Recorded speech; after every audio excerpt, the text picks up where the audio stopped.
کہاں گئے پیسے؟ یہیں تو رکھے تھے۔ شمع میڈیکل شاپ کے کاؤنٹر پر پریشانی کے عالم میں کھڑی پرس کھنگالتے ہوئے بڑبڑائی۔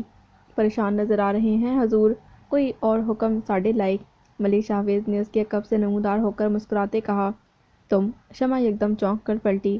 سامنے کھڑے ملک شاہویز کو دیکھ کر اس کے چہرے پر ناگواری سی پھیل گئی۔ ہاں میں تمہیں پریشان حال دیکھا تو تمہارے پاس چلا آیا، سوچا شاید تمہیں پھر میری مدد کی ضرورت ہو۔ ملک شاہویز معنی خیزی سے اسے دیکھتے ہوئے بولا۔ شکریہ، جتنی مدد تم کر چکے ہو بہت ہے، مزید کی ضرورت نہیں۔ شمع اس کے طنز کو بخوبی سمجھ کر دو ٹوک جواب دیتے جانے لگی۔ سوچ لو، کیونکہ آج کل جو حالات ہیں ان کے مطابق میرے علاوہ کوئی اور تمہاری مدد کرنے میں دلچسپی نہیں رکھتا۔ ملک شاہویز آگے بڑھ کر اس کا راستہ روکتے ذومعنی انداز میں گویا ہوا۔ اس کے طنز کا مفہوم سمجھ کر شمع جی جان سے سلگ اٹھی۔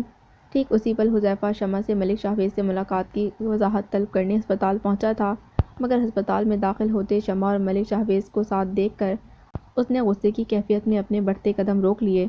خدا نہ کرے کہ پھر وہ وقت آئے کہ مجھے تم سے مدد مانگنی پڑے، شمع نے اسے سلگتی نظروں سے گھورتے ہوئے کہا، اور سائڈ سے نکل کر وہاں سے جانے لگی۔ ہائے، آج تو تیور ہی بدلے نظر آ رہے ہیں حضور کے۔ اس دن تو چمچم برستے آنسو نہیں رک رہے تھے، مگر آج تو لگ رہا جیسے مرچیاں چبائے پھر رہی ہو۔ شمع کی ناگواری پر ملک شاہویز نے مسکرا کر چوٹ کرتے ہوئے کہا۔ شمع نے پلٹ کر زخمی نظروں سے سامنے کھڑے اس بے حس شخص کو دیکھا جس سے اپنے گناہ پر رتی بھر بھی پچھتاوا نہ تھا، بلکہ انتہائی ڈٹائی کے ساتھ اس کے سامنے کھڑا اسے زج کرنے پر تلا تھا۔ ان دونوں کو یوں ایک دوسرے سے بات کرتا دیکھ حذیفہ کے تن بدن میں آگ سی لگ گئی۔ تم جیسے بے حس انسان سے بات کرنا ہی فضول ہے۔ شمع نے متعصب نظروں سے ملک شاہویز کو دیکھا اور سر جھٹکتے تیز تیز قدم اٹھاتی وہاں سے جانے لگی۔ ہائے اوئے، یہ تو پھر شیرنی کا روپ دھارے پھر رہی ہے۔ ملک شاہویز نے ذومعنی انداز میں مسکراتے چہرے پر ہاتھ پھیرا۔ کیا باتیں کر رہے تھے تم شمع سے؟ حذیفہ غصے سے مٹھی بھینچے ملک شاہویز کے سامنے آ کھڑا ہوا۔ او یار حذیفہ، تم تو بڑی جلدی اٹے کٹے ہو کر میرے سامنے آ کھڑے ہوئے ہو۔ ملک شاہویز چونک کر حذیفہ کی جانب متوجہ ہوتے طنزیہ چہکا تھا۔ بکواس بند کرو، یہ بتاؤ کیا بکواس کر رہے تھے تم شمع سے؟ حذیفہ دانت پیستے ہوئے اڑایا۔ منگیتر ہے وہ تمہاری، جا کر پوچھ لو اسے کیا باتیں ہو رہی تھیں ہمارے درمیان۔ ملک شاہویز نے متجسس لہجے میں حذیفہ کو جتاتے ہوئے کہا۔ دیکھ شاہویز، جھگڑا میرا اور تمہارے درمیان ہے، مگر تو نے اپنے گھٹیا پن کا ثبوت دیتے شمع کو گھسیٹ لیا اور اب مسلسل اس پر ڈورے ڈال رہا ہے۔ دیکھ باز آ جا، ورنہ تیرا میں وہ حال کروں گا خود کو بھی پہچان نہیں پائے گا۔ حذیفہ اسے دھمکی آمیز انداز میں تنبیہ کرتے بولا۔ اوئے بات سن حذیفہ، معاملہ میرے اور سبین کے درمیان تھا جس میں تو میری تنبیہ کے باوجود زبردستی کودا تھا۔ وہ اپنی مرضی سے میرے ساتھ تھی۔ میرے اور اس کے درمیان جو بھی چل رہا تھا، تجھے کیا مسئلہ تھا؟ تیری وجہ سے پہلی بار ملک شاہویز کی بے عزتی ہوئی، پہلی بار پولیس کا سامنا کرنا پڑا مجھے، اور یہ بات تو میں مرتے دم تک نہیں بھول سکتا۔ اس کا بدلہ تو میں تجھ سے پورے فیض پور کے سامنے ذلیل کر کے لوں گا۔ حذیفہ کی دھمکی پر ملک شاہویز بھی ایک ایک لفظ چباتے ہوئے برس پڑا۔ سمجھ رہا ہوں تیری گری ہوئی باتیں، تبھی تو پینگے بڑھاتا پھر رہا ہے شمع سے، مگر یاد رکھ اب اگر تو شمع کے سامنے بھی آیا تو تجھے زندہ نہیں چھوڑوں گا۔ حذیفہ نے قریب ہو کر اسے دھمکایا۔ یہ بات جا کر اپنی منگیتر کو سمجھاؤ، جسے تمہاری بے نیازی نے بار بار میرے سامنے ہاتھ پھیلا کر مدد مانگنے پر مجبور کر ڈالا ہے۔ اپنا آپ میرے پاس گروی رکھوا چکی ہے وہ۔ ملک شاہویز نے استہزائیہ انداز میں اس کا تمسخر اڑاتے ہوئے طعنہ دیتے ہوئے کہا، اور حذیفہ کو سر تا پیر گھور کر وہاں سے چلا گیا۔ حذیفہ کا خون بری طرح کھول اٹھا۔ وہ خون آشام نگاہوں سے نظروں سے دور ہوتے ملک شاہویز کو دیکھے چلا گیا۔ مجھے حذیفہ سے یہ امید نہیں تھی، گو کہ اسے صحیح سے جاننے کا موقع نہیں ملا، مگر پھر بھی جتنا وہ سامنے آیا ہے اسے دیکھ کر مجھے بے حد دکھ ہو رہا ہے۔ آج کیسے اس نے سب کے سامنے اس معصوم بچے کے کردار پر انگلی اٹھا کر تماشا کھڑا کر ڈالا۔ سلطان الدین کمرے میں بیٹھے کچھ دیر قبل حذیفہ کے کھڑے کیے گئے ہنگامے پر بات کرتے آزردگی سے بولے۔ مجھے تو شافی انکل پر افسوس ہو رہا ہے، کس قدر مشکل گھڑی سے گزر رہے ہیں۔ ایک طرف ان کی بیوی کی کریٹیکل کنڈیشن اور دوسری جانب بیٹی کے اوپر لگے یہ الزامات۔ بہت ہمت چاہیے ایسے مشکل وقت کا سامنا کرنے کے لیے۔ علیان بھی افسوس سے کہنے لگا، بیٹا مجھے تو اس معصوم جان کی فکر ہے جو لوگوں کے اتنے برے رویے کو سہ کر بھی اپنے ماں باپ کے لیے مضبوطی سے کھڑی ہے۔ مگر حذیفہ نے اس کے کردار پر انگلی اٹھا کر الزامات کی بارش کی صورت بہت زیادتی کر ڈالی ہے۔ اس کے ساتھ شمع بیٹی کو خبر ہوئی تو وہ اندر ہی اندر ٹوٹ جائے گی۔ سلطان الدین مزمل سے بولے۔ ہم جب سے یہاں آئے ہیں تب سے حذیفہ اور شمع کو کسی مرحلے پہ بھی ایک دوسرے کے ساتھ نہیں دیکھا۔ ہو سکتا ہے حذیفہ کے دل میں پنپتی بدگمانی سے شمع واقف ہو اور اس مشکل حالات کے ساتھ ساتھ حذیفہ کی بدگمانی کا بھی بہادری سے مقابلہ کر رہی ہو۔ علیان نے پرسوچ انداز میں اپنے قیاس کا اظہار کرتے ہوئے کہا، خیر بات جو بھی ہو، بھگتنا تو اس بچی کو بہت کچھ پڑ رہا ہے۔ آج مجھے شدت سے احساس ہو رہا ہے کہ اماں نے میرے ساتھ ساتھ شافع بھائی کی فیملی کے ساتھ بھی خوب زیادتی کر رکھی ہے۔ شافع الدین افسوس سے گویا ہوئے، آپ کو نہیں لگتا کہ بابا ہمارے فیض پور آنے کا فیصلہ درست نہیں؟ مجھے یہاں ہماری آمد کی وجہ سے کئی مسئلے مسائل اختلافات اٹھتے نظر آ رہے ہیں۔ علیان نے سلطان الدین کی بات سے متفق ہوتے ہوئے ایک دم اسے اپنے دل میں پنپتے منتشر خیالات کو زبان دیتے ہوئے کہا، تمہیں ایسا کیوں لگ رہا ہے بیٹا؟ بھلا ہمارے یہاں ہونے سے کسی کو کیوں اختلاف یا کوئی مسئلہ ہوگا؟ سلطان الدین علیان کی بات پر بری طرح چونک اٹھے۔ آپ نے دیکھا نہیں، یہ لوگ اپنے مسئلوں میں ہمیں گھسیٹنے لگے ہیں۔ بابا ان لوگوں کو شک ہے کہ ہم وراثت کی لالچ میں اتنے سالوں بعد یہاں ان کے درمیان آئے ہیں۔ علیان نے ناپسندیدہ لہجے میں اپنے شک اور وسوسے کا اظہار کرتے کہا، تم یقیناً آفاق بھائی کی فیملی کی جانب اشارہ کر رہے ہو۔ دیکھو بیٹا، آفاق بھائی کی نیت میں تو کوئی کھوٹ نہیں، مگر انیسہ بھابھی کی باتوں سے تو مجھے بدگمانی اور ناپسندیدگی کی بو محسوس ہوتی ہے۔ سلطان الدین نے اس بات کا مفہوم سمجھتے ہوئے کہا، بابا میرے خیال سے سفینہ چچی کی خیر خیریت سے گھر لوٹتے ہی ہمیں فیض پور سے چلے جانا چاہیے۔ مجھے نہیں محسوس ہوتا کہ اس حویلی میں ہماری کسی بھی طور گنجائش نکل پائے گی۔ علیان نے مکمل طور پر سلطان الدین کی جانب متوجہ ہو کر نرم لہجے میں سمجھاتے ہوئے کہا، میں اماں کو راضی کرنے کی کوشش کر رہا ہوں علیان، وہ ایک بار مجھے معاف کر دیں تو پھر مجھے بھی یہاں سے چلے جانے میں کوئی آر نہیں بیٹا۔ میں بھی نہیں چاہتا کہ میری نیک نیتی پر کسی لالچ یا غرض کا الزام لگے۔ سلطان الدین کے حالات کو سمجھ کر مد نظر رکھتے علیان سے متفق لہجے میں بولے، ٹھیک ہے بابا، جیسا آپ بہتر سمجھیں، میں ہر حال میں آپ کے ساتھ ہوں۔ علیان نے باپ کی رضامندی جان کر مسکراتے نرم لہجے میں ان کے ہاتھ پر ہاتھ رکھ کر جواب دیا۔ جواباً سلطان الدین بھی بیٹے کے ہاتھ پر اپنا ہاتھ تھپتھپا کر مسکرا اٹھے، برخوردار اب ذرا چلتے پھرتے نظر آؤ، مجھے تمہاری ماں سے ایک کال پر بات کرنی ہے۔ جب سے حویلی آیا ہوں تفصیل سے ان سے بات نہیں کر سکا، مجھ سے ناراض ہو کر بیٹھی ہوگی وہ۔ سلطان الدین کی نظر دیوار پر نصب گھڑی کی جانب بڑھی تو ایک دم سے بیگم کو یاد کرتے اٹھ بیٹھے، اوکے بابا، ٹیک یور ٹائم، مگر پلیز ماما آپ کے بضد ہو کر یہاں آنے پر ویسے ہی تشویش کا شکار ہیں، انہیں یہاں کے مسئلے مسائل بتا کر مزید پریشان مت کیجیے گا۔ علیان مسکرا کر ہلکے پھلکے انداز میں کہتے کمرے سے باہر نکل گیا۔ سوچ لو، کیونکہ آج کل جو حالات ہیں ان کے مطابق میرے علاوہ کوئی اور تمہاری مدد کرنے میں دلچسپی نہیں رکھتا۔ ملک شاہباز کا طنز شمع کے دل میں تیر کی طرح چبھا تھا۔ زندگی نے ایک ایسے مقام پر لا کھڑا کر ڈالا تھا کہ اپنوں کی بقا کی جنگ میں وہ بے حد اکیلی پڑ چکی تھی۔ وہ لوگ اس سے محبت کے دعوے دار تھے جو آج تک اس پر اپنا حق جتاتے آئے تھے، وہی لوگ اب اجنبیوں کی طرح اس کی راہ میں سنگسار لیے کھڑے تھے، اور وہ اس قدر بے بس ہو پڑی تھی کہ وہ شخص جو اس کی زندگی میں جلاد کا کردار نبھا رہا تھا، اسی سے اپنے ماں باپ کی زندگی کی بھیک مانگ کر خود کو ازرا کر بیٹھی تھی۔ کتنا لاچار کر ڈالا ہے مجھے میرے اپنوں نے۔ آج خود کو غیروں کے ہاتھوں میں ریزہ ریزہ ہوتے دیکھنے کے علاوہ اور کوئی چارہ نہیں رہ گیا میرے پاس۔ وہ دوائیاں ڈاکٹر کے حوالے کر کے آئی سی یو سے منسلک راہداری میں موجود نشست پر بیٹھی اپنے ہاتھوں کی لکیروں کو نم آلود نگاہوں سے گھورتی گڑ کر سوچنے لگی۔ وہ ان متفکر سوچوں کے گرداب میں اس بری طرح الجھی ہوئی تھی کہ حذیفہ کی موجودگی اور کرب کا احساس بھی محسوس نہ کر سکی۔ حذیفہ تیز نظروں سے اس کے جھکے چہرے کو گھورتا اس کے برابر آ بیٹھا۔ ٹس پہ بہانہ، بس یہی ایک ہتھیار ہے تمہارے پاس جسے استعمال کر کے تم جسے چاہے استعمال کر لیتی ہو۔ چند ساتوں تک وہ اس کے آنسو ستر چہرے کو غصے سے گھورتا رہا اور پھر ایک دم سے پہاڑ جیسے سخت اور نوکیلے لہجے میں اسے چوٹ کر بیٹھا۔ شمع نے بری طرح چونکتے ہوئے اسے سر اٹھا کر دیکھا۔ نظر کی اور سوچ سوچ کی بات ہے حذیفہ، جو آنسو تمہیں میرا ہتھیار دکھائی دے رہے ہیں وہ در حقیقت میری بے بسی کی انتہا ہیں۔ شمع نے اس کے طنز پر زخمی نظروں سے دیکھتے دکھی دل سے جواب دیا، سامنے بیٹھا وہ شخص وہ تو نہ تھا جس نے اسے بے انتہا محبت کی تھی اور جس کی محبت پر وہ اندھا اعتماد کیا کرتی تھی۔ بے بسی کی انتہا، جانتی ہو بے بسی کی انتہا کیا ہوتی ہے؟ حذیفہ تنفر سے سر جھٹک کر تیز لہجے میں بولا۔ شمع اس کے تلخ رویے پر محض دیکھ کر رہ گئی۔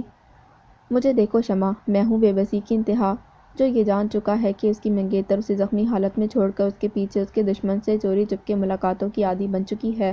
جو بندہ اسے اٹھا کر لے گیا آج اسی کے ساتھ ساز باز کرتی پھر رہی ہے، اور میں یہ حقیقت جان کر بھی اسے کچھ کہہ پا رہا ہوں نہ ہی کچھ کر پا رہا ہوں۔ شمع، یہ ہے بے بسی کی انتہا۔ حذیفہ بدگمانی کے عروج پر پہنچا طیش کے عالم میں ایک ایک لفظ چباتے ہوئے بولا۔ شمع اس کی بات سن کر دنگ سی رہ گئی۔ ایک حادثے نے کس قدر بدل ڈالا تھا اس شخص کو۔ یہ بے بسی کی نہیں بدگمانی کی انتہا ہے حذیفہ، بے حسی کی بے اعتنائی کی انتہا ہے۔ ایک کڑی آزمائش کیا آئی ہماری زندگی میں، تم تو سرتا پیر ہی بدل گئے۔ محبت کے بڑے بڑے بلند و بانگ دعوے کیا کرتے تھے تم، مگر آج تمہارے تمام وعدے اور دعوے مجھے خاک میں ملتے نظر آ رہے ہیں۔ کتنے کمزور نکلے تم حذیفہ، محبت کی راہ میں پڑنے والی ذرا سی چوٹ بھی برداشت نہ کر سکے۔ شمع کا دل حذیفہ کی باتوں سے چھلنی چھلنی ہو اٹھا تھا۔ وہ بے یقین اور متعصب نگاہوں سے اسے دیکھتے تلخی سے کہہ گئی، چوٹ پہنچانے والی جو تم تھی، یہ زمانہ درد دیتا تو پرواہ نہیں تھی مجھے، مگر افسوس تو اس بات کا ہے کہ میرے پشت پر خنجر گھونپنے والے ہاتھ تمہارے ہیں۔ حذیفہ نے سرد نظروں سے شمع کو گھورتے ہوئے کہا، ایسا کیا کیا ہے میں نے جو تم مجھے اپنے درد کی دوا سمجھتے سمجھتے اپنا مجرم سمجھنے لگے ہو؟ شمع اپنا قصور نہ جانتے بے یقین اور متحیر نظروں سے دیکھتی چلی گئی۔ تمہارے لیے لڑ کر اسپتال جا پہنچا شمع میں، مگر تم مجھے میرے حال پر چھوڑ کر ان ملکوں سے دل لگاتی پھر رہی تھیں۔ ایسا کیا ہوا تھا فارم ہاؤس میں جو ایک رات میں ہی مجھے چھوڑ کر تمہارا دل اس کمینے ملک شاویز کے نام پر دھڑکنے لگا تھا؟ حذیفہ دبے دبے مگر کاٹدار لہجے میں کہتے ہوئے اپنی جگہ سے اٹھ کھڑا ہوا۔ اس کی بات سن کر شمع کے پیروں تلے زمین کھسک گئی۔ کیا بکواس کر رہے ہو؟ تمہیں احساس بھی ہے کہ کتنا گھٹیا الزام لگا رہے ہو مجھ پر؟ شمع توہین اور غصے کے احساس سے سرخ پڑتی بے اختیار اپنی جگہ سے اٹھ کھڑی ہوئی۔ اس کی نگاہوں سے انگارے لپک رہے تھے جو حذیفہ کے وجود میں لگی آگ کو مزید بھڑکا رہے تھے۔ الزام نہیں، حقیقت ہے شمع بیوی، سچ سچ بتاؤ کل تم ملک شاویز کے کمرے میں اکیلی کیا کرنے گئی تھی؟ ایسی کون سی راز و نیاز کی باتیں چل رہی تھیں تم دونوں کے درمیان جس کا علم حویلی کے کسی دوسرے فرد کو نہیں؟ وہ چپتے لہجے میں شمع سے باز پرس کرنے لگا۔ شمع اس غیر متوقع سوال پر ہک دک سی حذیفہ کو دیکھنے لگی۔ اس کے وہم و گمان میں بھی نہ تھا کہ حذیفہ کو اس کے ملک شاویز سے ملاقات کا علم ہو جائے گا اور وہ یوں اسے بنا کسی لحاظ کے کٹہرے میں لا کھڑا کر ڈالے گا۔ اب سانپ کیوں سونگھ گیا ہے تمہیں؟ کوئی جواب کیوں نہیں ہے تمہارے پاس؟ تمہاری خاموشی اس بات کی گواہ ہے کہ تمہارے اور ملک شاویز کے درمیان کوئی نہ کوئی تعلق موجود ہے، اور یہ تعلق میں بہت جلد گھر والوں کے سامنے بے نقاب کر ڈالوں گا تاکہ وہ سب بھی میری طرح تمہاری اصلی چہرہ دیکھ لیں۔ حذیفہ اسے نفرت بھرے انداز میں دھمکاتا وہاں سے چلا گیا۔ شمع شوق سی کیفیت میں گھری اسے نظروں سے اوجھل ہوتا دیکھتی رہ گئی۔ حذیفہ کی کہی گئی باتیں اس کی سماعتوں میں ہتھوڑے کی طرح برسنے لگیں۔ یا میرے خدا، اس قدر نفرت، اس قدر بدگمانی! شمع دل تھام کر وہاں بیٹھتی چلی گئی۔ تم دیکھنا سبین، کیسے میں حذیفہ کو اس شافی اور سلطان کے سامنے کھڑا کرتی ہوں۔ ان دونوں بھائیوں نے میرے بیٹے کو بہت ہلکا سمجھ لیا ہے۔ بہت جلد میرا بیٹا ان دونوں بھائیوں پر عذاب بن کر اترے گا، اور پھر یہ جانیں گے کہ انیسہ کی راہ میں جال بچھانے کا انجام کس قدر بھیانک ہو سکتا ہے۔ سبین منہ لٹکائے انیسہ کے سامنے بیٹھی تھی، اور انیسہ انتہائی نفرت اور انتقام کی آگ میں جھلستی اپنی رو میں کہتی کمرے میں ٹہلتی جا رہی تھی۔ آپ کے تمام منصوبے تبھی کامیاب ہو سکتے ہیں خالہ جب حذیفہ کے سر سے شمع کی محبت کا بھوت اترے گا۔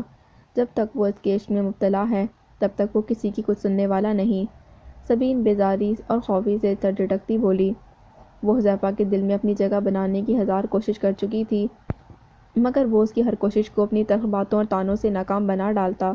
آج صبح بھی جب وہ ناشتے کی میز پر اس کے ساتھ آ رہی تھی تو وہ ایک چبھتا ہوا جملہ اچھال کر اس کا دل برا کر چکا تھا۔ مزید یہ کہ شافی الدین کی معاملے کی تہہ تک پہنچنے کی دھمکی نے سبین کو اندر ہی اندر پریشان کر ڈالا۔ اس تمام صورتحال سے اسے حویلی میں اپنی دال گلتی نظر نہ آ رہی تھی۔ سمجھو شمع کے عشق کا بھوت بھی اس کے سر سے اتر ہی گیا۔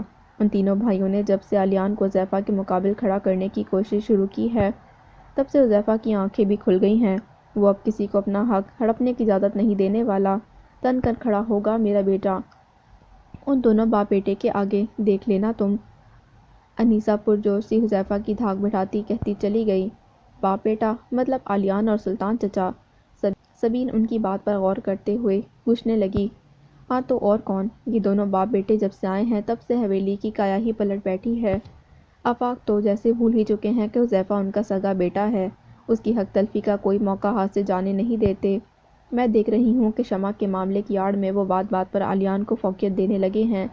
ٹھیک ہے بھئی، وہ لڑکا باہر سے پڑھ لکھ کر آیا ہے طور طریقے بھی نرالے ہیں، مگر یہ تو نری حماقت ہے نا کہ دوسرے کے بچے کے گن گاتے گاتے اپنی اولاد کے ساتھ ناانصافی کا سلسلہ شروع کر دیا جائے۔ مگر اب بہت ہو گئی۔ حذیفہ ٹھان چکا ہے کہ وہ ان زیادتیوں کا ڈٹ کر مقابلہ کرے گا۔ اب اس منحوس ماری شمع کے لیے نہیں، اپنے لیے لڑے گا میرا بیٹا۔ انیسہ جھلے بھلے انداز میں بیٹھتے ہوئے بولی۔ حذیفہ نے آپ سے یہ ساری باتیں خود کہی ہیں خالہ؟ سبین بے یقینی کا شکار ہوئی۔ حذیفہ کو اس نے اب تک شمع کے غم میں ہی گھلتے دیکھا۔ انیسہ اور اس نے حذیفہ کے دل کو لاکھ وسوسوں کا شکار کرنا چاہا، مگر وہ گواہ تھی کہ حذیفہ کے دل نے صرف شمع کے نام پر ہی دھڑکنا سیکھا تھا۔ تبھی انیسہ کی حذیفہ کے متعلق باتوں نے سبین کو چونکا ڈالا۔ ہاں بابا، اس نے خود کہا ہے کہ شمع نے ملک جاوید کے ساتھ مل کر جو اسے دھوکہ دیا ہے، اس دھوکے کی سزا وہ اسے سود سمیت لوٹا کر دم لے گا۔ انیسہ نے اپنی بات پر زور دے کر سبین کو یقین دلاتے ہوئے کہا۔ شکر ہے حذیفہ کو عقل تو آئی، ورنہ شمع کی محبت میں پڑ کر بالکل مرن جوگا بنا پھرتا رہا۔ سبین کا چہرہ یکدم کھل اٹھا۔ ہاں بھائی شکر ہے، اب تم بھی اس کے آگے پیچھے گھومنا شروع کرو، اس کی ضروریات کا خیال رکھا کرو۔ شمع کو دیکھا تھا کیسے اس کی فکر میں ہر دم مبتلا رہتی تھی، اس کے کھانے پینے سے لے کر استری تک خود کیا کرتی تھی۔ سچ کہوں تو شمع کے ہوتے ہوئے مجھے حذیفہ کی فکر کرنے کی ضرورت نہیں پڑتی تھی۔ انیسہ بھی شکر بجا لاتے سبین کی جانب متوجہ ہو کر اسے سمجھاتے ہوئے جتانے لگیں۔ خالہ بہت تلخ باتیں کرتا ہے وہ، اور آپ کو نہیں پتہ کتنا دل دکھتا ہے میرا۔ سبین انیسہ سے نظریں چراتی نروٹھے پن سے بولی۔ ارے ایک کان سے سنو، دوسرے سے نکال کر باہر کر دو اس کی تلخ باتیں۔ بس اس کے خیال، اس کی فکر میں مبتلا رہو۔ مرد کو عورت کے اس کے نخرے اٹھانے، اس پر جان نچھاور کرنے کی ادا بہت دل لبھاتی ہے۔ بہت جلد عادی بن جاتا ہے پھر وہ اس عورت کی ذات کا۔ تم بھی دیکھنا اس کا کٹھور پن جلد ختم ہو جائے گا، اور فکر نہ کرو، میں ہوں نا تمہارے ساتھ، سمجھاتی رہوں گی حذیفہ کو۔ انیسہ اسے نئے نئے گر سکھاتے تسلی دیتے ہوئے بولی۔ سبین سارے گر پلو سے باندھ کر پر امید انداز میں سر ہلاتے ہوئے بولی۔ اور ہاں ایک اور بات سن لو، آج کل حویلی میں آنکھیں اور کان کھلی رکھنا، میں دیکھ رہی ہوں بڑی کھچڑیاں پک رہی ہیں کمروں میں، سنگن لیتی رہنا، اور کچھ بھی پتہ چلے تو مجھے ضرور بتانا۔ انیسہ نے سرگوشیانہ انداز میں اسے سمجھایا۔ سبین زور و شور سے سر ہلاتی خالہ کی بات سمجھتی چلی گئی۔ تمہیں نہیں پتہ نوری، یہاں آ کر میں تمہیں کس قدر مس کر رہا ہوں، تم سوچ بھی نہیں سکتی کہ یہاں کی زندگی کس قدر سٹریسفل ہے۔ سمجھو ہر نئے دن کا آغاز ایک نئی پریشانی سے ہو کر کئی مصیبتوں کو جنم دیتے گزرتا ہے۔ علیان لان میں ٹہلتے نویرہ سے کال پر بات کر رہا تھا۔ حویلی میں گزرتے بے انتہا مصروف اور ذہنی کوف سے بھرے دن میں فراغت کا لمحہ ہاتھ آتے ہی اس نے نویرہ کو کال ملا ڈالا تھا۔ میرے دن کے آغاز میں نہ کوئی سٹریس ہوتا ہے، نہ پریشانی علیان، بس تمہاری کمی ہوتی ہے جو نہ مجھے ہنسنے دیتی ہے، نہ ہی کھل کر مسکرانے دیتی ہے۔ نویرہ افسردگی سے بولی۔ وہ بھی علیان کی طرح گھر کے لان میں چہل قدمی کر رہی تھی۔ جانتا ہوں، لیکن بے حد مجبور ہوں نوری، تمہیں پتہ ہے یہاں ہر گزرتے لمحے مجھے ادراک ہوتا ہے کہ تم میرے لیے کتنی اہم ہو۔ تم جانتی ہو نا کہ میں تم سے اپنی ہر بات، ہر احساس شیئر کرنے کا عادی ہوں۔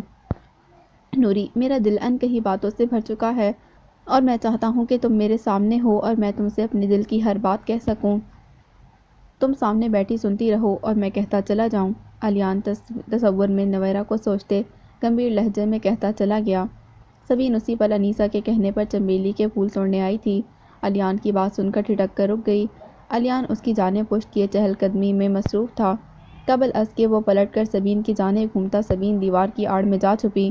علی، کتنی باتیں ہیں جو مجھے تم سے کہنی ہیں، جانتے ہو یہ دوری میرے دل میں موجود تمہاری محبت کو مزید توانائی بخش رہی ہے، اور میں شدت سے انتظار کر رہی ہوں اس دن کہ جس دن تم لوٹو اور پھر مجھ سے دور نہ جاؤ۔ نویرہ نرم گھاس پر بیٹھتے تازہ دم پھولوں کی تازگی آنکھوں میں بند کرتے محسوس کرتے کہنے لگی۔ میں بہت جلد واپس لوٹوں گا، اور وہاں پہنچتے ہی سب سے پہلے ماموں سے ہماری شادی کے حوالے سے بات کروں گا۔ علیان نے مسکراتے مستحکم لہجے میں کہا۔ سبین نے چونک کر علیان کو دیکھا۔ وہ گلاب کے پودے کے قریب کھڑا پھولوں کی خوشبوؤں کو سونگھتے محسوس کر رہا تھا۔ تو ان موصوف کے بھی شہر میں لو سٹوری چل رہی ہے؟ سبین زیر لفظ و معنی سے مسکراتی بڑبڑائی۔ اگلے ہی پل اس کے قدموں نے انیسہ کے کمرے کا رخ کر ڈالا۔ علیان خوشگوار انداز میں نویرہ سے گفتگو میں محو تھا۔ تبھی حذیفہ اپنی بائیک پر سوار بپھرے انداز میں حویلی میں داخل ہوا۔ علیان کو مسکراتے کال پر گفتگو کرتے دیکھ اسے بے اختیار آفاق الدین کی بات یاد آ گئی۔ اپنے دماغ سے یہ فطور نکال کر باہر پھینک دو۔ انیسہ کہ تمہارا بیٹا اس حویلی کا اکلوتا وارث ہے۔ اس حویلی کے تخت و تاج کا حقدار وہی ہو سکتا ہے جو اپنی ذمہ داریوں کو پہچان کر انہیں نبھانے کی صلاحیت رکھتا ہو، جو مشکل وقت میں اپنوں کے لیے ڈھال بن کر کھڑا ہو، جو اتنا باہمت اور حوصلہ مند ہو کہ حویلی پر آنے والی آفت کا ڈٹ کر مقابلہ کر سکے۔ حذیفہ کے چہرے کے نقوش مزید تن گئے۔ اس حویلی کے وارث تم ہو، اپنی جگہ پہچان لو حذیفہ، ورنہ وہ دن دور نہیں کہ باہر والے اس حویلی پر قابض ہو جائیں گے اور تم اس حویلی میں بے نام و نشان رہ جاؤ۔ اس کی سماعتوں میں انیسہ کی آواز گونجی، تن بدن میں چنگاری سی سلگ اٹھی۔ وہ لمبے لمبے ڈگ بھرتا علیان کے پاس چلا گیا۔ علیان کی نگاہ اچانک اس پر پڑی تو بگڑے ہوئے مزاج کے ساتھ اپنے قریب آتا دیکھ اس سے ٹھٹک گیا۔ نوری، میں تم سے بعد میں بات کرتا ہوں۔ علیان کال ڈسکنیکٹ کر کے حذیفہ کی جانب متوجہ ہوا جو اب اس کے روبرو آ کھڑا ہوا۔ کال کیوں بند کر دی تم نے؟ بات کرو اپنی ماں سے، انہیں خبر پہنچاؤ کہ کس طرح تم دونوں باپ بیٹے نے یہاں آ کر فساد اور حویلی کے لوگوں میں انتشار برپا کر رکھا ہے۔ حذیفہ علیان کو پرتپش نگاہوں سے گھورتے نفرت آمیز لہجے میں بولا، سوچ سمجھ کر بات کرو حذیفہ، میرے اور بابا کا حویلی آنے کا ہرگز ایسا کوئی مقصد نہیں۔ یقین نہ آئے تو اپنے بابا سے جا کر پوچھ لو، وہ اچھی طرح جانتے ہیں کہ ہم دونوں یہاں صرف صلح کے مقصد سے آئے ہیں۔ جو تعلقات برسوں پرانی دھول سے اٹے پڑے تھے، ان تعلقات کو ایک بار پھر زندہ کرنے آئے ہیں ہم لوگ۔ علیان حذیفہ کے تلخ الزامات پر اپنا غصہ بامشکل ضبط کرتے ان کی غلط فہمی دور کرنے کی کوشش کرنے لگا۔ یہ مکاری کسی اور کو جا کر دکھاؤ علیان سلطان، میں بابا کی طرح جذباتی بلیک میلنگ کا شکار ہو کر تم لوگوں کی چال میں پھنسنے والا انسان نہیں۔ جو نیت ہے تم لوگوں کی وہ اچھی طرح جانتا ہوں۔ باہر ملک میں سارا کاروبار ختم کر کے کوئی بدو ہی وطن لوٹتا ہے، یقیناً کوئی بڑا گھاٹا ہوا ہے جو سب چھوڑ چھاڑ واپس چلے آئے ہو، اور اب چاہتے ہو کہ فیض پور لوٹ کر حویلی والوں کو اپنے لچھے دار باتوں میں الجھا کر ان کی تمام جائیداد پر قابض ہو جاؤ۔ میں یہ کسی صورت نہیں ہونے دوں گا۔ یاد رکھنا یہاں پر تم دونوں باپ بیٹے خالی ہاتھ ہی لوٹو گے۔ حذیفہ علیان کی بات نظر انداز کر کے اپنے دل کی بھڑاس نکال کر تنفن کرتا وہاں سے چلا گیا۔ علیان حذیفہ کی زبان سے ابلتے زہر کو دیکھ کر ششدر سا اسے جاتا دیکھتا رہ گیا۔ چنبیلی کے پھول کہاں ہے؟ تم خالی ہاتھ کیوں چلی آئی ہو سبین؟ سبین انیسہ کے کمرے میں خالی ہاتھ جلاتی ہوئی داخل ہوئی تو وہ ناپسندیدگی چہرے پر سجائے خفگی سے پوچھ بیٹھیں، او ہو، چنبیلی کے پھول کو چھوڑیں خالہ، بڑے کام کی خبر لائی ہوں آپ کے لیے۔ سبین مسکرا کر انیسہ کے تجسس کو بڑھاتے ہوئے بولی، اچھا، کیسی خبر؟ حسب توقع انیسہ فوراً متجسس ہوئی۔ علیان کو میں نے لان میں کال پر بات کرتے سنا تھا۔ وہ اپنے ماموں کی بیٹی سے عشق کا اظہار کر رہا تھا اور کہہ رہا تھا کہ واپس جاتے ہی سب سے پہلے ماموں سے ان کی بیٹی سے شادی کی بات کرے گا۔ سبین ایک ہی سانس میں ساری خبر سنانے لگی۔ اچھا، واقعی یہ ساری باتیں تم نے اپنے کانوں سے سنی ہیں سبین؟ انیسہ حیران اور بے یقینی سے استفسار کرنے لگی۔ ہاں خالہ، سچ میں یہ ساری باتیں میں نے اپنے کانوں سے سنی ہیں۔ علیان اپنے ماموں زاد سے عشق میں بالکل پاگل ہے اور اس سے شادی کے لیے دیوانہ ہوا جا رہا ہے۔ سبین نے اپنی بات کا یقین دلاتے ایک ایک لفظ پر زور دیتے کہا، یہ تو واقعی تم نے بڑی اچھی خبر سنائی ہے سبین، تمہیں نہیں پتا کہ تم نے میری کتنی بڑی مشکل آسان کی ہے۔ انیسہ کے چہرے پر یکدم پراسرار سی مسکراہٹ پھیل گئی۔ جانتی ہو نا، اب آپ کو بھی سکون ملا، یہ دونوں باپ بیٹے عنقریب یہاں سے دفع ہو جائیں گے۔ حویلی کے تخت و تاج کا حذیفہ کے علاوہ اور کوئی شخص حقدار نہیں ہوگا۔ سبین انیسہ کی مسکراہٹ کو دیکھتے اطمینان بھرے انداز میں گویا ہوئی، ارے نہیں پگلی، اب تو وقت آیا ہے کہ شکاری کو اس کے ہی جال میں پھنسایا جائے۔ انیسہ سبین کی بات کاٹتے مکاری سے مسکرائی، کیا مطلب خالہ؟ سبین الجھی نظروں سے انیسہ کو دیکھنے لگی۔ مطلب یہ کہ بھول جاؤ حذیفہ کو، اب حویلی میں کسی ایرے غیرے سے خطرہ ہے۔ اس حویلی میں اب اگر کسی کو خطرہ ہے تو وہ سلطان اور اس کا بیٹا علیان ہے۔ ان دونوں باپ بیٹے کے ساتھ تو میں اب وہ چال چلوں گی کہ حویلی میں آمد ان دونوں بیٹوں کو اپنی زندگی کی سب سے بڑی غلطی محسوس ہوگی۔ انیسہ منتقم المزاج لہجے میں نخوت سے گویا ہوئیں، خالہ آپ کی تو کوئی بھی بات میرے پلے نہیں پڑ رہی، بھئی صاف لفظوں میں بتائیں کہ آپ کیا سوچ رہی ہیں اور کیا کرنے جا رہی ہیں۔ سبین ناسمجھی سے منہ بناتے ہوئے الجھن بھرے انداز میں انہیں دیکھنے لگی۔ تم بس دیکھتی جاؤ کہ اب میں کیا کرتی ہوں۔ اس حویلی میں سلطان اور علیان کے خلاف ایسا جال بنوں گی کہ ان دونوں کی سانسیں گھٹ جائیں گی، مگر آزادی پھر بھی انہیں نصیب نہیں ہوگی۔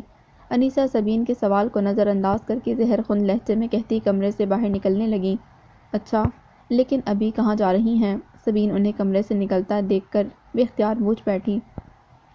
اماں کے کمرے میں؟ اس کھیل میں میرا سب سے اہم مہرہ تو بڑی بھی ہی ہیں، اور سمجھو انہیں اپنے مفاد میں استعمال کرنے کا وقت آ چکا ہے۔ انیسہ نے ذومانیت سے مسکرا کر سبین کو دیکھتے جواب دیا اور دروازہ کھول کر کمرے سے باہر نکل گئیں۔ اف، پتہ نہیں اب خالہ کے ذہن میں کیا سمائی ہے۔ سبین چنچلائے انداز میں بیٹھی انیسہ کی باتوں پر غور کرنے لگی۔ نجم النساء اپنے کمرے میں بیٹھی کسی گہری سوچ میں گم تھیں۔ ان کے چہرے پر کبھی اچانک الجھن بھرے تاثرات نمودار ہوتے تو کبھی تناؤ کی سی کیفیت پیدا ہو جاتی۔ یوں گمان ہوتا تھا جیسے حویلی کے تیزی سے بدلتے حالات نے انہیں بری طرح چکرا ڈالا ہو۔ دروازے پر ہوتی دستک نے انہیں چونکا ڈالا۔ انہوں نے گردن گھما کر ناگواری سے دروازے کی سمت دیکھا اور بیزاری سے بولیں، آ جاؤ۔ ان کی اجازت پر انیسہ دروازہ کھول کر اندر داخل ہوئیں۔ انیسہ کی غیر متوقع طور پر آمد ان کے چہرے پر ناگواری بڑھا گئی۔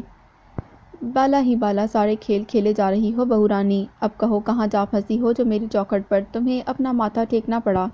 وہ انیسہ کو طنزیہ نظروں سے دیکھ کر چوٹ کرنے لگیں۔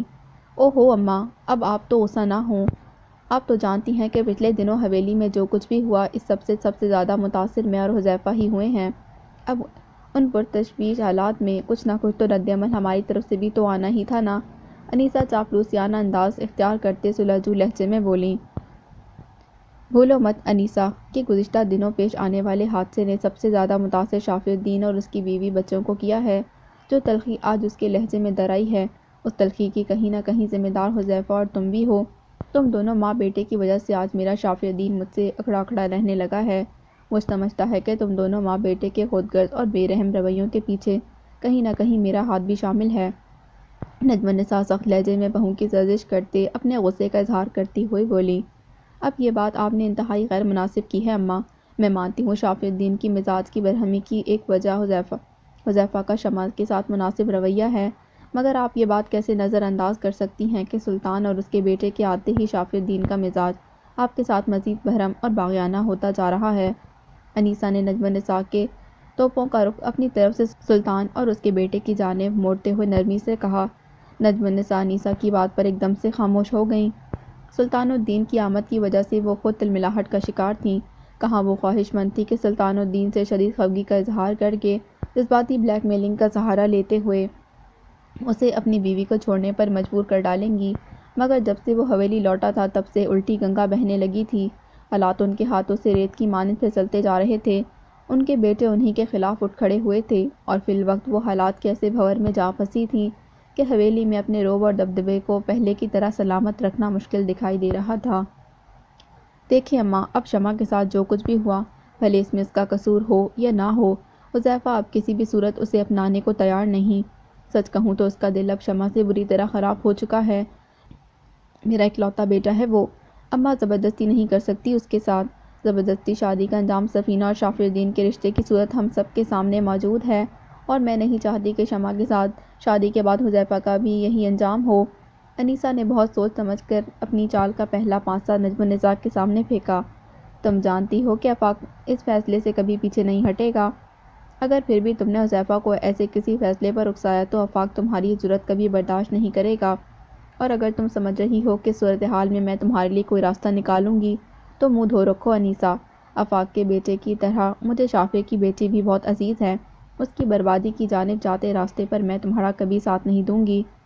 نجم النساء نے انیسہ کی تمام مدعا سن کر رکھائی سے جواب دیا، ایک راستہ ہے جس سے ہم سب کی بھلائی ہے، حتیٰ کہ شمع کے لیے بھی۔ نجم النساء کی بات سن کر انیسہ نے تحمل سے کام لیتے معنی خیزی سے کہا، کیسا راستہ انیسہ؟ یہ گھمانا پھرانا چھوڑو، جو سوچے بیٹھی ہو وہ کھل کر کہو۔ نجم النساء نے ٹھٹک کر بہو کو دیکھا۔ اماں، اگر شمع کا رشتہ حذیفہ کی بجائے علیان سے کر دیا جائے تو؟ انیسہ نے ذرا توقف کے بعد دبے دبے لہجے میں کہا۔ دماغ خراب ہو گیا ہے تمہارا انیسہ؟ سلطان کی بیوی اور بیٹے کو میں نے کبھی اپنے خاندان کا حصہ نہیں مانا، اور تم کہتی ہو کہ میں اپنی عزیز الجان پوتی کی شادی اس سے طے کرنے کی بات کروں؟ نجم النساء یکدم بھڑک اٹھی۔ اماں غصہ تھوکیں اور میری بات تحمل سے سنیں۔ آپ نے دیکھا نہیں کہ سلطان کے آتے ہی ان کے تینوں بھائیوں کا دماغ آسمان سے پر بسنے لگا ہے؟ ذرا ذرا سی بات پر ہمیں کھانے کو دوڑتے ہیں، اور برا مت مانیے گا مگر آپ کا بھی پہلے جیسا رعب دبدبا نہیں رہا۔ ان تینوں نے اپنی منمانیوں کے چکر میں آپ کو بھی دیوار سے لگا رکھا ہے، اور آپ سلطان کی بیوی اور بیٹے سے نفرت میں آنکھیں بند کیے حویلی میں اپنا مقام چھوڑنے کے قریب آپ پہنچی ہیں۔ کچھ ہوش کے ناخن لیجیے اور میری بات غور سے سنیے۔ انیسہ اس بار چنچلاہٹ بھرے انداز میں بولیں، تمہارے ذہن میں جو کچھ بھی چل رہا ہے انیسا وہ کھل کر کہو۔ انیسا کی بات نجم النساء کے دل کو لگی تو مکمل طور پر متوجہ ہوتے ہوئے بولی، دیکھیں اماں، سلطان پر آفاق اور شافع الدین سے حد سے زیادہ بھروسہ کرنے لگے ہیں، اور شافع تو آپ کو اپنے ساتھ ساتھ سلطان کا بھی مجرم گردانتے ہوئے کٹہرے میں لا کھڑا کرنے لگے ہیں۔ وہ دن دور نہیں جب آپ اپنا رعب اور دبدبہ اور مقام کھو کر اس گھر کی حدود اس کمرے تک محدود ہو کر رہ جائیں اور اس حویلی میں سلطان اور اس کی بیوی اور بیٹا راج کرنے لگ جائیں۔ کیا چاہیں گی کہ وہ عورت جس نے سلطان کو آپ کے روبرو کھڑا کر کے باغی بنا ڈالا، وہ آپ کی نظر کے سامنے اس حویلی پر راج کرے؟ انیسا نجم النساء کی دکھتی رگ پر ہاتھ رکھتے بولی، اگر ایسا کچھ ہونے والا ہے تو اس سے بہتر کہ مجھے موت آ جائے۔ نجم النساء بے ساختہ نفرت بھرے لہجے میں کہہ اٹھیں، اوہو، یہ مرنے کی باتیں چھوڑیں، میرے پاس اس کا بہترین حل موجود ہے۔ آپ بس سلطان کے سامنے یہ شرط رکھیں کہ وہ شمع کی شادی الیان سے کروانے پر راضی ہو جائے تو اس کی غلطی کو معاف کر کے اس کی بیوی کو اس حویلی کا فرد مان لیں گی۔ انیسا انہیں اپنے منصوبے کا پہلا حصہ رازداری سے سناتے ہوئے بولی، مگر اس سے فائدہ کیا ہوگا انیسا؟ نجم النساء جھنجھلاہٹ بھرے لہجے میں بول پڑیں، اس کا فائدہ یہ ہوگا کہ الیان اس رشتے کے لیے کبھی راضی نہیں ہوگا، کیونکہ وہ اپنے ماموں کی بیٹی سے محبت کرتا ہے اور اس سے شادی کرنے کا خواہش مند بھی ہے۔ آپ کی اس شرط سے باپ بیٹے ایک دوسرے کے سامنے آ کھڑے ہو جائیں گے۔ سلطان ایک بار کی غلطی کے بعد آپ کی بات پھر سے رد کرنے کا سوچ بھی نہیں پائے گا۔ دوسری جانب اس پر شافع اور آفاق کا بھی پریشر ہوگا۔ اس تمام صورتحال میں چٹ بھی آپ کی ہوگی اور پٹ بھی۔ اگر الیان باپ کے فیصلے کے خلاف کیا تو سلطان کے پاس اپنے خونی رشتوں کو بچانے کے لیے اپنی بیوی اور بیٹے سے راستے جدا کرنے کے علاوہ کوئی چارہ باقی نہیں بچے گا، اور اگر الیان مجبوراً اس رشتے کے لیے راضی ہو گیا تو پھر سمجھیں کہ آپ نے سلطان کی بیوی کا تمام غرور اور تنتنا خاک میں ملا ڈالا۔ شمع کی شادی کی صورت میں اس کا بھائی اس سے تمام رشتے ناطے توڑ ڈالے گا اور وہ ناک سے لکیر کھینچتی ہوئی سیدھی آپ کے قدموں میں آ بیٹھے گی۔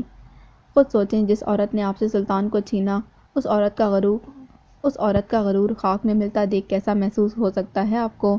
اور ان سب کے بعد آپ کے تینوں بیٹے بھی ہاتھ میں رہیں گے اور حویلی کی باغ دوڑ بھی۔ انیسا بڑی مکاری سے اپنا شیطانی منصوبہ سرگوشیانہ انداز میں نجم النساء کے سامنے رکھتے ہوئے کہتی چلی گئیں۔ نجم النساء کو انیسا کا سارا پلان خوب اچھی طرح سمجھ آ چکا تھا۔ بہو رانی، صدقے جاؤں تمہاری ذہانت پر، منصوبہ تو بہت ہی شاندار بنایا تم نے۔ نجم النساء بے اختیار متاثر ہو کر انیسا کے منصوبے کو سراہتے معنی خیزی سے مسکرانے لگیں۔ دونوں ساس بہو اپنے منصوبے پر عمل درآمد کے لیے صحیح موقع کے تلاش میں تھیں۔ شمع سفینہ کا ناتواں ہاتھ اپنے ہاتھ میں تھامے خالی خالی نظروں سے دیکھ رہی تھی۔ مجھے دیکھو شمع، میں ہوں بے بسی کی انتہا، جو یہ جان چکا ہے کہ اس کی منگیتر اسے زخمی حالت میں چھوڑ کر اس کے پیچھے اس کے دشمن سے چوری چپکے ملاقاتوں کی عادی بن چکی ہے۔ حذیفہ کی زہر میں ڈوبی باتیں اس کی سماعتوں میں گونج رہی تھیں۔ ایسا کیا ہوا تھا فارم ہاؤس میں جو ایک ہی رات میں مجھے چھوڑ کر تمہارا دل اس کمینے شاہویز کے نام پر دھڑکنے لگا؟ حذیفہ کے عروج پر پہنچی بدگمانی نے اسے اندر ہی اندر بری طرح توڑ ڈالا تھا۔ بہت کھوکھلے نکلے ہو تم اور تمہاری محبت حذیفہ، وہ دکھ سے سوچ کر رہ گئی۔ اس کی آنکھوں سے آنسو لڑک کر سفینہ کے ہاتھ پر پشت پر جا ٹھہرے۔ اس کا ہاتھ نامحسوس انداز میں جھرجھرایا۔ شمع اپنے خیالوں میں محو ماں کے جسم میں پیدا ہوئی حرکت نوٹ نہ کر سکی۔ بیوی ڈاکٹر راؤنڈ پر ہیں، آپ کو یہاں دیکھیں گے تو غصہ کریں گے، آپ باہر چلیں۔ نرس نے آئی سی یو کے اندر داخل ہو کر اسے مطلع کرتے باہر جانے کا اشارہ کیا۔ شمع آہستگی سے سر ہلاتی باہر آ گئی۔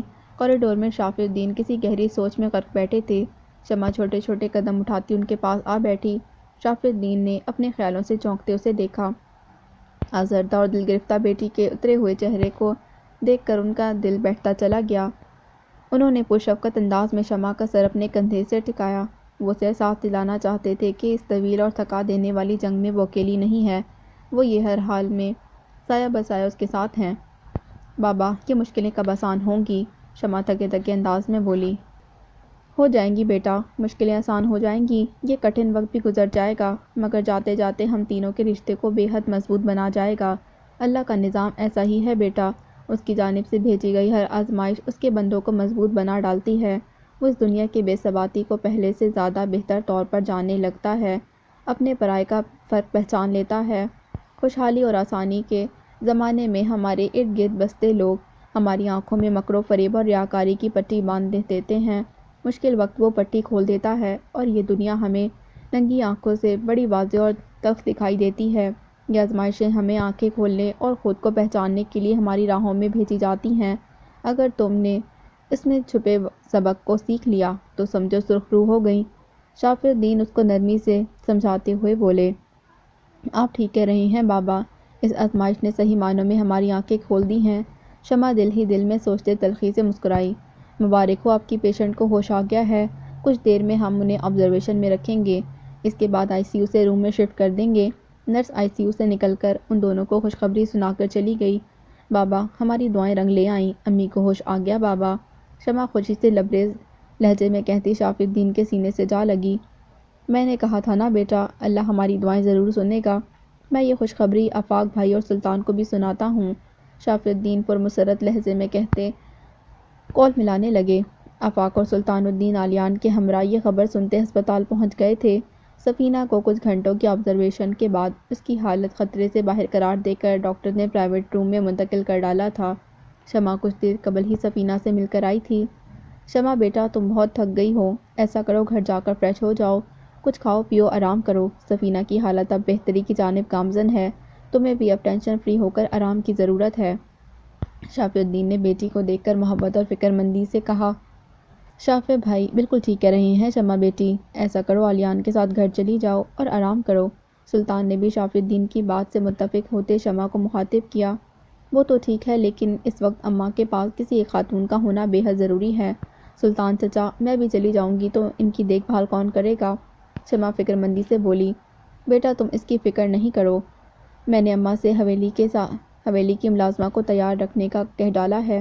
عالیان تمہیں گھر چھوڑ کر واپسی پر اپنے ساتھ ملازمہ کو لے آئے گا، وہ سفینہ کے تمام معاملات بھی دیکھ لے گی اور خیال بھی رکھے گی۔ تم بہت تھک چکی ہو، اس وقت تمہیں آرام کی ضرورت ہے، آفاق الدین نے شمع کی ہر فکر دور کرتے پیار سے سمجھایا۔ شمع جزبزتی ہو کر باپ کو دیکھنے لگی۔ ماں کے ہوش میں آتے ہی وہ یہاں سے جانا نہیں چاہتی تھی، ویسے بھی صحیح معنوں میں سفینہ کو اس کی ضرورت اس موقع پر ہی تو تھی۔ پریشان نہیں ہو، میں ہوں سفینہ کے ساتھ، اسے ششوپن میں مبتلا دیکھ کر آفاق الدین نے اطمینان دلاتے انداز میں کہا۔ شمع ان کی بات مان کر سر ہلاتی عالیان کے ہمراہ آگے بڑھ گئی۔ بہت مبارک ہو آپ کو، بالآخر آپ کی دعائیں رنگ لے آئیں، سفینہ آنٹی کو ہوش آ گیا۔ عالیان نے کوریڈور کراس کرتے رسمی انداز میں ہلکی مسکان کے ساتھ شمع کو مبارکباد دی۔ جزاک اللہ، جیسا مشکل وقت ہم نے گزارا ہے اس میں تو اپنے بھی ساتھ چھوڑ جاتے ہیں، مگر آپ لوگوں نے ہمارا بے حد ساتھ دیا اور اس کے لیے میں بے حد مشکور ہوں۔ شمع نے شکر گزاری کے احساس تلے دبے دبے لہجے میں کہا۔ وہ دونوں چلتے چلتے ہاسپٹل کے باہر آن کھڑے ہوئے۔ ایسی کوئی بات نہیں، بے شک بچپن کے ساتھ وقت نہیں گزرا، مگر خونی رشتوں میں تو ہم لوگ بھی تم سے بندھے ہوئے ہیں۔ اچھا آپ یہاں رکیں، میں پارکنگ ایریا سے گاڑی لے کر آتا ہوں، عالیان نرمی سے کہہ کر وہاں سے چلا گیا۔ شمع اس کے انتظار میں وہاں کھڑی ارد گرد نظر دوڑانے لگی۔ کس کی راہ تک رہے ہیں حضور، بڑے بے چین نظر آ رہے ہیں۔ عقب سے ملک شاہویز کی آواز سنائی دی تو وہ بری طرح چونک کر پلٹی۔ مبارک ہو، باپ کے بعد ماں کی زندگی بھی مبارک ہو۔ شمع کو حیرت سے دیکھتا پا کر وہ معنی خیز انداز میں مسکراتے قریب چلا آیا۔ تم کیوں ہر وقت میرے تعاقب میں رہتے ہو، جان کیوں نہیں بخش دیتے میری؟ شمع بری طرح زج ہو کر اس پر برس پڑی۔ بخش تو دی ہے میں نے تمہارے باپ کی جان، اور بدلے میں تمہاری گروی رکھ لی ہے، بھول جاتی ہو نا تم، اس لیے یاد دلانے آ جاتا ہوں۔ ملک شاہویز ایک ایک لفظ پر زور دیتے اسے یاد دلانے لگا۔ ٹھیک اسی پل عالیان گاڑی لیے وہاں آ پہنچا تھا۔ ملک شاہویز کو شمع کے ساتھ باتیں کرتا دیکھ وہ پرتشویش انداز میں گاڑی سے نکل کر ان دونوں کے قریب چلا آیا۔ نہیں بھولی ہوں میں تمہارا یہ احسان، ایک احسان جو میرے حلق میں ہڈی بن کر اٹک کر رہ گیا ہے، جسے میں نہ نگل سکتی ہوں نہ اگل سکتی ہوں۔ گروی رکھوائی ہے نا تمہارے پاس اپنے باپ کے بدلے اپنی جان، تو بتا دو کب دینی ہے، کہو تو ابھی کسی گاڑی کے نیچے آ کر دے دیتی ہوں اپنی جان۔ شمع اس روز روز کی بلیک میلنگ سے تنگ آ چکی تھی، اسی لیے جو منہ میں آیا کہتی چلی گئی۔ تمہیں تکلیف کیوں دوں، جب وقت آئے گا تو خود لے لوں گا تمہاری جان، ملک شاہویز ذومعنی انداز میں جتا گیا۔ عالیان جو ان دونوں کی گفتگو کا کافی حصہ سن چکا تھا، ملک شاہویز کی بکواس سن کر بامشکل ضبط کرتا اس کے پاس چلا آیا۔ کیا کر رہے ہو تم یہاں؟ وہ سخت اور کھردرے لہجے میں ملک شاہویز سے مخاطب ہوا۔ کچھ نہیں، بس حال چال پوچھ رہا تھا، ملک شاہویز عالیان کو بغور دیکھتے ہوئے بولا۔ تمہارے حق میں یہ بہتر ہے کہ اپنے حال کی فکر کرو، عالیان نے اسے گھورتے ہوئے پرزور انداز میں تنبیہ کرتے جواب دیا۔ ملک شاہویز کے چہرے پر ایک دم سے ناگواری پھیل گئی۔ چلو شمع، عالیان نے شمع کو دیکھتے اپنائیت سے کہا، شمع سر ہلاتے اس کے ساتھ چل دی۔ اس حادثے کے بعد پہلی مرتبہ اسے ملک شاہویز کے سامنے اپنا آپ محفوظ اور مضبوط محسوس ہوا تھا۔ علیان نے آگے بڑھ کر گاڑی کی فرنٹ سیٹ کا دروازہ کھولا اور شمع کو بیٹھنے کا اشارہ کیا۔ شمع خاموشی سے اندر جا بیٹھی۔ علیان نے دروازہ بند کر کے غصیلی نگاہ ملک شاہویز کی جانب اچھالی۔ ملک شاہویز ہنوز اس کی جانب متوجہ تھا۔ اس کے یوں دیکھنے پر اس کے چہرے پر بھی تناؤ پھیل گیا۔ علیان گھوم کر ڈرائیونگ سیٹ پر جا بیٹھا۔ اب بتاؤ شمع، کیا بات ہے؟ ملک شاہویز تمہیں کیوں بلیک میل کر رہا ہے؟ علیان نے کچھ توقف کے بعد شمع کے پریشان چہرے کو دیکھتے سوال کیا۔ شمع اس کے اس غیر متوقع سوال پر دنگ سی اسے دیکھے چلی گئی۔ ہائے اللہ، میرے بچے کا کیا حال کر ڈالا ان ظالموں نے۔ وقار کا جسم جگہ جگہ سے پٹیوں میں جکڑا ہوا تھا اور وہ نڈھال سا بستر پر لیٹا تھا۔ اس کی بوڑھی ماں ہاجرہ روتی کوستی بددعائیں دیتی ہوئی اس کے ماتھے پر ٹھنڈی پٹیاں رکھے جا رہی تھی۔ ہائے میرا لال، سارا جسم بخار میں تپ رہا ہے۔ میری جان، کچھ تو کھا لے تاکہ دوائی لے سکے۔ ہاجرہ فکر مندی سے اسے دیکھتی خوش آمدانہ لہجے میں کہنے لگی، مگر وقار بت بنا لیٹا رہا۔ اس کی نگاہیں چھت پر ٹنگے گول گول گھومتے پنکھے پر ٹکی تھیں۔ وہ یکٹک ایک ہی سمت میں دیکھا چلا جا رہا تھا۔ ہائے اللہ، اللہ کی مار پڑے ان مردودوں پر جنہوں نے میرے بچے کی ساری کمائی لوٹ کر اسے اس حال تک پہنچا ڈالا۔ ہاجرہ اس کی حالت دیکھ کر روتی بسورتی پھر سے بددعائیں دینے لگی۔ بیٹا تجھے بھی کیا ضد پڑی تھی ایسے خبیثوں سے الجھنے کی؟ جو مانگ رہے تھے دے دلا کر جان چھڑا لیتا۔ میرے بچے، جان ہے تو جہان ہے۔ خدا نخواستہ تجھے کچھ ہو جاتا تو تیری یہ بوڑھی ماں جیتے جی مر جاتی۔ ہاجرہ سے سکتے وقار کو سمجھانے لگی۔ یہی سوچ کر تو سب کچھ جانے دیا ماں کہ جان ہے تو جہان ہے۔ ماں کے مسلسل واویلے پر وہ ہولے سے بولا۔ ہاجرہ اپنا رونا دھونا بول کر بیٹے کی جانب متوجہ ہوئی۔ زندہ رہوں گا تو ان بدذاتوں کو مزہ چکھا سکوں گا نا اماں؟ وہ منتقم المزاجی سے ایک ایک لفظ چباتے ہوئے بولا۔ بس چھوڑ بیٹا ان باتوں کو، میں تیرے لیے کھانا لے کر آتی ہوں، تو کھانا کھا کر بس آرام کر میری جان۔ اسے بولتا دیکھ ہاجرہ کی کچھ ہمت بندھی اور وہ فوراً کچن میں جا کر کھانا نکالنے لگی۔ دیکھا بھیا کیسا مرغا پھنسایا، کریڈٹ کارڈ تک ہمارے حوالے کر گیا۔ وقار کے دل اور دماغ میں مونا کی چہکتی ہوئی آواز کسی نکاری کی طرح گونج رہی تھی۔ اس کے دل اور دماغ میں جیسے آندھی سی چلنے لگی۔ تن بدن ایک اندھے کی سلگتی آگ میں جھلسنے لگا۔ تم نے میرے ساتھ اتنا گھٹیا کھیل کھیل کر اچھا نہیں کیا مونا۔ تمہارا اور تمہارے بھائی کا میں وہ حال کروں گا جب تک زندہ رہو گے۔ اس دن کو رو گے جب تمہارا مجھ سے سامنا ہوا تھا۔ وقار کی نظروں میں مونا کا مکار چہرہ گھومنے لگا۔ اس کی شیطانی ہنسی سماعتوں میں گونجنے لگی۔ وہ مونا کے تصور کو دانت کچکچاتے ہوئے دھمکاتے غصے سے زیر لب بڑبڑایا۔ اوہو، کون ہے بھئی صبح صبح؟ دروازہ تو یوں دھڑ دھڑا رہا ہے جیسے توڑ کر ہی دم لے گا۔ دروازے پر جاری مسلسل زوردار دستک پر میمونہ بڑبڑاتی ہوئی دروازہ کھولنے لگی۔ دروازہ کھلتے ہی 4-5 ہٹے کٹے مچھٹنڈے اندر گھس آئے۔ کہاں چھپا ہے وہ چوہا؟ ان میں سے ایک غنڈے نے خونخوار نظروں سے میمونہ کو دیکھتے دریافت کیا۔ ہائے کون سا چوہا؟ کیسا چوہا؟ بھئی ہمارے گھر میں کوئی چوہا نہیں چھپا۔ میمونہ حیران اور پریشان سی ادھر ادھر دیکھتے ہوئے بولی۔ اوہو، چوہا بولے تو وہ کمبخت غضنفر کہاں ہے؟ غضنفر؟ وہ غنڈہ غضبناک ہوتے ہوئے گرجا۔ ہائے غضنفر نہیں نہیں، وہ یہاں نہیں ہے، وہ تو کل رات ہی شہر سے باہر چلا گیا ہے۔ میمونہ نے گھبرائے ہوئے انداز میں غضنفر کی سکھائی ہوئی زبان بولی۔ اچھا، کل رات ہی شہر چھوڑ کر بھاگ گیا ہے۔ اوئے بات سنو، یہیں کہیں گھر میں چھپا ہوگا۔ گھر کا کونا کونا چپا چپا چھان مارو۔ وہ سارے غنڈے پورے گھر میں پھیل کر گھر کا سامان تہس نہس کرنے لگے۔ بھائی غضنفر تو نہیں ملا، مگر یہ لڑکی ملی ہے۔ ان میں سے ایک غنڈہ گھر کے اندر سے مونا کو گھسیٹتے باہر کھینچ کر لایا۔ ارے ارے، یہ میری بیٹی ہے، اسے کیوں اٹھا لائے تم لوگ؟ میمونہ بدحواس سی مونا کی جانب بڑھی۔ او دور کرو اس مائی کو اور اس کی بیٹی کو اٹھا کر گاڑی میں ڈالو۔ اس سالے کمینے غضنفر میں رتی بھر بھی غیرت ہوئی تو بہن کو بچانے ضرور آئے گا، اس غنڈے نے اپنی باقی ساتھیوں کو ہدایت دیتے ہوئے کہا۔ اس کی ہدایت سنتے ہی وہ غنڈے مونا کی جانب بڑھے۔ اے رکو، یہ کیا بدتمیزی ہے، وہیں رکو۔ دیکھو میرا بھائی تم لوگوں کے پیسوں کا بندوبست کرنے گیا ہے اور وہ آج رات تک واپس آ جائے گا تو لوٹا دے گا تم لوگوں کے پیسے۔ مونا ان لوگوں کے جارحانہ تیور دیکھ کر گھبراتے ہوئے انداز میں جھوٹ بول کر خود کو بچانے کی صحیح کرنے لگی۔ ہاں تو ٹھیک ہے نا، جب آ جائے گا وہ چوہا تو تمہیں بھی واپس گھر لے آئے گا، تب تک آج رات تم اسلم بھائی کی خاص مہمان بنو گی۔ وہ غنڈہ بغیرتی سے مسکراتے ہوئے بولا۔ اے بھینسے چپ کر اور چھوڑ میری بچی کو۔ کہا نا ہم نے کہ آج رات غضنفر تمہارے اسلم بھائی کے منہ پر مارے گا اس کے پیسے۔ چل جا اور چھوڑ میری بچی کو۔ میمونہ ہمت کر کے آگے بڑھی اور ان غنڈوں کو دھکا دیتی مونا کو ان کی گرفت سے چھڑانے لگی۔ اوئے چھوٹے، سنبھال اس بڑھیا کو، اور زیادہ بک بک کرے تو سامنے کرسی پر بٹھا کر رسی سے باندھ دیو۔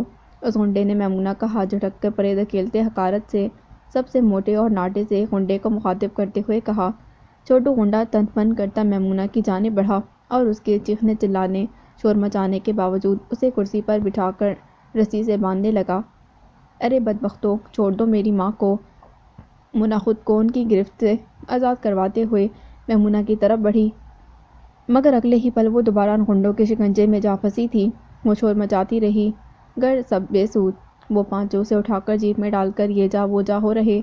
ہائے بدبختو، گھر کی بیٹی پر ہاتھ ڈالتے ہو تم خبیثوں کو اللہ پوچھے، تمہارے جسموں میں کیڑے پڑے کیڑے۔ کرسی سے بندھی میمونہ منہ پھاڑ پھاڑ کر ان غنڈوں کو بددعائیں دیتی رہ گئی، مگر سب بے سود۔ اس کی آنگن کی چڑیا، اس کی مونا اسلم بھائی کے ہتھے جا چڑھی تھی۔